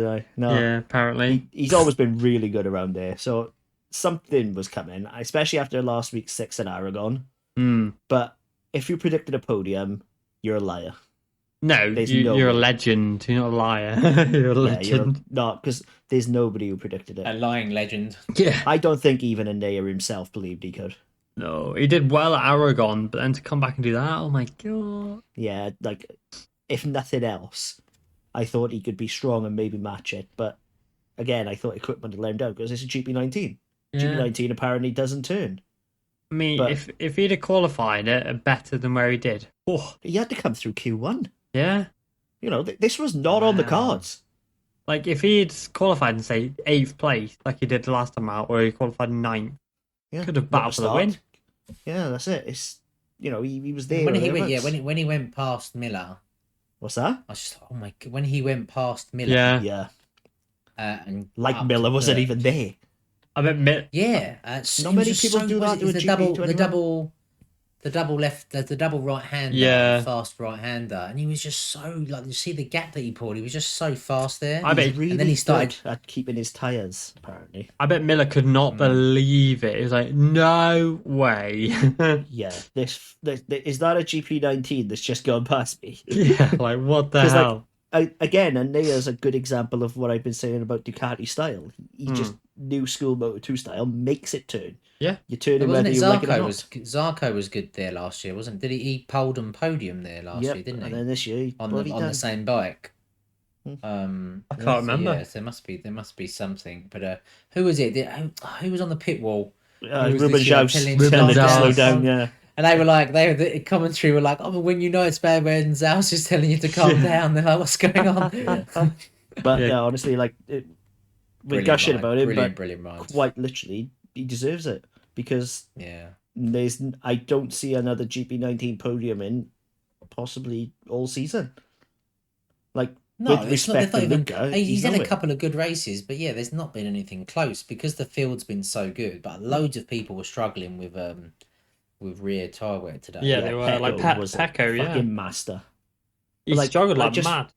I just want to make the point that next year Luca Marini's getting a GP22 and Enea Bastianini's getting a GP21. Mad. I think Ducati may have got that one wrong. Mm. I like Luca Marini, you know, he's talented, but did he deserve the newer bike over Bastianini? Nah. No. I mean, how are they not? Yeah, how that's just crazy. We've been saying it since before this performance, let alone Yeah. this now. Yeah, Mm, like, come well, on. it's VR46 money, innit? Yeah, But it's that's just the fact of watching the money. matter. But Yeah. if I was Ducati, I would suddenly be scrambling to get my eggs in a row with Bastianini to retain him and think, Yeah. this guy is the real fucking deal. And like, I could see it in 3-4 years, maybe, if Pecco chooses to move on, they've got Martin and Bastianini ready to just step into that straight away. Yeah. You know, it's because like, I think they've got such a good pool of riders at the moment. I mean, even like Miller, he had a good year, but he kind of seems to have peaked yes, too early, where Pecco is peaking at the right time. yeah, Pecco, Whereas Miller had obviously those double wins, didn't he, in the middle of the season and was riding really, really well. yeah. Suddenly, Everybody else has found a bit of form, and Miller's been thrown. I to the think today wayside. was tire. I think today was just tire wear, like they were saying, the outside rim of the tire was absolutely shot for him because I think he had decent. He had really Well, he decent went pace. soft, didn't he? Same as Pecco. Yeah, and was it Quattararo was medium yeah, rears, and it wasn't showed. Yeah, it did show. Like Pecco, because they thought Pecco had jump start, didn't they? But he was. Did you see the replay of it? I think It was just someone was on perfect. the second He row. was It was spot just on, wasn't he? the best start I've ever seen in my life. Yeah. it was literally perfect. I think he anticipated the start, and he had to get it right because if he didn't, if he was a millisecond earlier, he would have been a jump start. That's how close he was. Wearing jump start, but he's like, what is it, 1.6 or something silly Yeah, like that like, after the first. It was No way, man. and Like then held and went up to 2.6, and then I think that he said, I did get a little worried at the end, but yeah, he nearly swore in the live interview. I went to push like hell at the start of the race. I think I was like, yeah. Fabio clearly was like, nah, I don't want to risk an overtake here. Just take the points. Just take the point. Yeah, I think he was. Although he did say afterwards, his problem at the start of in Misano last season was he was thinking about the championship too much. And He crashed, said, if anything, I wasn't thinking about it enough here, and I pushed to the maximum. Wow. So Yeah, I think he was pushing. You could tell he was pushing. Yeah. I don't think he's settled because I think as well is that you got to be as much as he's been doing like riding, amazing. Pecco gets a few more wins under his belt. Pecco's doing a Miguel. Yeah. Win one, And I think suddenly... you look at when a few more riders start cropping up. Mark rode mega this today as well. Yeah, so he's getting on the mark. Good to see him back up there fighting. Yeah, he stuffed me. Oh, did anyone see the Joan Mir? Did anyone see the Mir penalty? It was harsh, but it was so harsh. Yeah. But the fact of the matter is, he set the pressure sensor off, and that is the rule. Yeah, fortunately, but Mark had already passed him. That's the thing. Like, for someone who was bitching that Marquez was using him as a fucking trailer, it's like you've got to then go out and beat him, and Mia didn't do that. Nope. That was a bit embarrassing. Yeah, it backfired. Mia's been a bit of a little bitch today, if I'm honest. Okay. Well, he has, hasn't he? Like, focus on yourself, mate. Mark's done exactly what he wanted to and got into his skin. He's always kind of moaning about Mark, though, isn't he? It's just kind of his favorite pastime. Because, Marquez is going to be having irrational hatred towards Mia, I think, because he took the title when Marquez was hurt. Yeah. Marquez is, as a racer, is going to be thinking, that was my fucking title you took, mate. I don't think he'll be that bothered with him, to be honest. I think Mia's more got an issue with Mark, and rather than thanking his mother and father for putting him through all he did, he's like, just when he won the World Championship, fuck you, Mark. Yeah. Quite literally, that's what it was, pretty much, wasn't it? It's baffling. Like, Mia just needs to leave well enough alone, because title's gone now. You can't win it. Just race your races and don't worry about the orange boiler. Yeah, that's all he needs to do, really. Just finish out the season. He said today that he's not going to win the title anymore, so just doing a better job than his teammates do. Yeah, that's a low bar at the minute. Yeah. Alex Rins is better than what he's showing. He's so much better, but I just don't understand why he's having so many issues. It's a mental thing, I think. It's just front end going all the time. I think it's a mental thing at this point. It might have been a machine problem, setup problem at the start, but now he's crashed so much it's in his head. You could tell he's a defeated man. He just got... When he crashed today, he was in the gravel, and he just slumped. He's just like, what can I possibly do? And that's not the mindset you need. He needs a winter to reset. Yeah. The end of the season cannot come quick enough for him.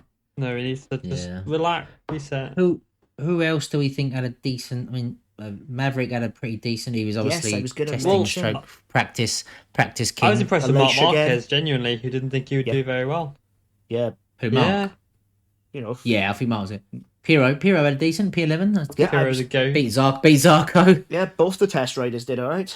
Like, Bradle didn't actually get any points, but, he what do you mean he got 14th? Oh, he got 14th. He got 14th. Yeah. Happy days, there we are then. Beat Alex Marquez. He did beat Alex, did he? Yeah. Oh, sick. Rossi and Petrucci had a race-long battle. Did you see what Petrucci put on his Instagram? No, I didn't. Let's have a look. I'll get it on now. It's actually really, kind of sweet. Where is it? Well, did you see the back fucking row? Yeah. Petrucci, Rossi, and Dovi, like that. Mad. They must be about 1,000 starts. I wish that they'd not focused on the lead after Pecco had gone off, because it was a really good battle at the back. Did you see the first lap? Yeah. You could just see it in the background, and it looked like such a cool battle. Yeah.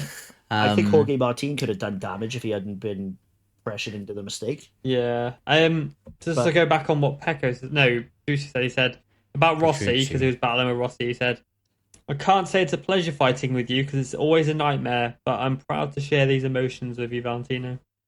Did you see the picture as well? The embracing. I've just looked here. The embracing, yeah. I love Petra. And that literally after that, wasn't it? Yeah. It was after that, wasn't it? That the I think I sent you to Declan, wasn't it? I think I sent it to you. The Rossi put on his MotoGP put on. Oh yeah, the Rossi wheelies and stuff like that. Yeah, but wheelie and him in front of the crowd. He's fans, and I was just a bit of a tear in the eye. I was like, promise myself all the crowd. Yeah, you're gonna be worse at the next Misano, but that is the farewell. Petrux for me is like, if you can't dislike Petrucci, I don't care who you are. He's a good guy, Petrucci. One of my favourite MotoGP videos ever is when he won at Le Mans last year, and then immediately called his mum, and I was just like, bro, like you got your priorities right. Yeah, he's a hero. Yeah, it's a shame. It's a shame that he's He's done all he needed to do. dumped out of Ducati, but winning your home race on a Ducati for your first MotoGP win. At the end of the day, and unless you're going to fight for titles constantly, I think that's a pretty good highlight. That's for an exactly Italian. what I was thinking. I think aside from a title, he's achieved everything he wanted to achieve in this sport. He can go out with his head held high. Yeah, he can, 100%. Same as Rossi, really. Yeah. Like, you can go out having achieved pretty much everything they wanted to. Well, I think we've talked about it a few times with Rossi, but it's just mental, isn't it? You look at it again, and throughout all of the podiums, you just seeing that VR46 fluorescent on the levers, aren't you? Yeah. Speaking of Valentino, it's meant to, isn't it? You imagine he must just think like, I'm loving life. I'm riding I probably shouldn't be here on merit anymore, but this is my swan song. Yeah. I'm not able to do it anymore, but the next generation of people that I've supported and helping, who are my friends and my countrymen, are now all doing me proud. Like, it's mega, isn't it? It's great. Like, it is. Like, he's like a proud granddad at this point. Yeah. Granddad. Well, he is, isn't he? You know what I mean? Like, he's just granddad turned up at races, Of course he is. Because Pecco, he would have been a proud dad in like the Pecco Mino generation, but now he's got another generation in Bartolini, Sura, Bertel coming through. Yeah, she's granddad. Don't you think that this has helped get rid of the stigma that a few people had about Rossi being a bit arrogant? You people who kind of weren't necessarily Rossi fans, who weren't part of the whole Rossi mania. I still could see like why, because he is ruthless. Like, if the decision doesn't benefit him or the academy, it ain't happening. Like, he's ruthless. He's business savvy, so there probably is a little bit of dickhead in him, because you have to have it. It's the same as anybody in the World Championship. If you're going to be a world champion, you've got to have a little streak of dickhead in you. Otherwise, you're going to be too nice. So that's true. That's true. Like, it's not a bad thing. It's just having the right amount of dickhead, and I think he nailed it. Same as Marquez, ruthless, and at some point or another, I think every single person on that grid has thought, "Mark, you dickhead," but they've also thought of Rossi. But who has the titles? The reason they don't like him is because they're beating him. Yeah. But aside from that, like a ruthless move or a block pass that's questionable, Rossi and Marquez have both done it because they've got that dickhead streak to win the title. Yep. Right. Moving on to one more thing before. Speaking of Valentinos, how good was Mark's interaction with that kid? Oh yeah, that the was young sweet. lads. Yeah. That really impressed me, because he didn't have to do that. No, that was really cool. Yeah, I was well impressed. I saw that. And he given these. Again, that's the thing that makes you've seen the pictures floating around, haven't you? A lot of riders now when they were really young, being with world champions of the time and stuff. Yeah, that's the kind of thing you want from our sport. Yeah. I did have to chuckle at the fact he was called Valentino and he's a Marquez fan, but that's by the by. Yeah, it's cool. Right, moving on to something Jacob wants to talk about, the Moto E incident. Yeah. Let me ask your opinions first of all. What did you make of that? Well, personally, I think... First of all, we should say congratulations to Jordi Torres, Moto E champion again for the second time. Yeah, double Moto E champion. But obviously, Domi made a bit of a desperate move, which caused Torres to crash. Torres could have won the championship even if he finished second. Yeah, whatever. But the fact of the matter is that Domi came in, smashed into him, caused a crash, and then won the race in the championship before it was stripped of him. Yeah. The thing for me is Torres gave him space. He knew what was coming. Yeah, he moved over as well when Domi came in. I don't think Domi had any intention of making contact. I will say that first of all. I think Domi wanted to pull a block pass on him to slow them both up to allow the field to come back to give him half a chance. Fair enough. 2 corners to go. Yeah, it's like fair enough. It shit happens. Like he overstepped the mark going for a world championship. There was no malice from Domi. No. Like, Domi's not that kind of rider for a start. No way. But he was and there was no malicious intent. It was just over the limit, trying to block a championship rival 2 corners from the end for a world championship.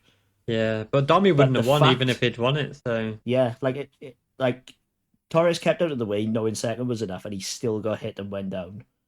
The line was overstepped, and Domi Alex got a ride quite through for rightly- it. Yeah, you are 38 seconds, which is Well, yeah, he got a ride through, failed to Yeah. comply with it because obviously he couldn't, and Yeah. so got 38-second penalty. yeah. Well, That's yeah, why they it's such gave a him the weird number. equivalent, Yeah. wasn't it? Yeah, Like- they gave him the equivalent. I mean, I think the move was there. He went for it. It didn't come off. Fair play to him. And Yeah. then I think he was a bit presumptuous of his team to be celebrating so yeah. much Actually, in Parc Ferme. Since we come on in, he's Um, posted on his social media saying he doesn't understand the decision. Now, How can you not understand the decision? He'll change his mind. Yeah, He'll change he's his still mind. high on He's adrenaline. obviously just raw. But for him, my thing would be, look, if that was one of our riders, then I'd be like, look, you're no worse off. You went for the move, it didn't come off, and you didn't win the championship. But in the position you was in, you wouldn't have won the championship. So yeah, like you got fair play. Well done for him for going That's for it, it. yeah. Not that's the thing. Well, no one got hurt. yeah, He went for it. Sometimes these things are great and they come off. shades of it Capirossi didn't- and Gerardo, innit? Yeah, exactly.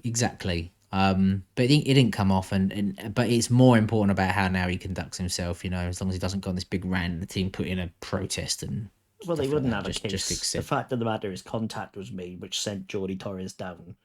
Due to Regardless if it was intentional or not, that Yeah. that actually does. I don't believe it was at all, as Yeah. you said. It was just that the rear end came round a bit more than Yeah. he was expecting, and it made contact. Yeah, he was clearly going for the block pass. You could see that he wasn't going to hit him. Like he was going to block him up, and then that was the end of it. But Yeah, he was just trying to straighten him up, yeah, wasn't that's it? That it. was Like all he try was and keep doing. the people there. Like, but But yeah, it was. I don't think there's any controversy about it at all. I think it's just a move didn't come off, and Yeah, so he didn't make the move and it didn't come off. And yeah, unfortunately, it was horrible to see Jordi Torres crying like that in the Parc Ferme, but yeah, it was. I'm glad that he got what he deserved. So yeah, he's the worthy winner because he was ahead before the incident. It's that simple. yeah, Well done to the HP Poms team. yeah, did well. I think that's all we've got time for. Getting late, I'm pretty tired. Need to edit this podcast, so I think we'll end it there. But it's been nice to have you back on there, Gary Lee. I'm sure we'll have you on Nice. again soon. And yeah, fuck you, Jacob. Yeah, well, it's like another 8 weeks now until we hear from Gary Lee again. Yeah, so- I'll book you in for 8 weeks' time. Is that all right? Yeah. But what's 8 weeks' time? Actually, it's Christmas. Isn't it? Yeah, that's all right. Oh god. That'll be our Christmas present. A nice appearance from you. Yeah, But no, cheers for having us, guys. It's always a pleasure. yeah. And Always a pleasure Yeah. having hope you. everyone has a good week, and check out the BSB this weekend. For Yeah. my boys, give them a cheer up. He's made the showdown, so happy Hey, days. good on you. Yeah. Good luck, Danny Buchan. If you're listening, probably not, but if you are, good luck. He better be listening. yeah, Yeah. If he ain't, then Gary Lee's going to drop him as a client. that's the one. He's gone. He's gone. But yeah, I hope everyone enjoys their week, and we'll be back next weekend. Nice one, guys. Cheers, everyone. Ciao, ciao.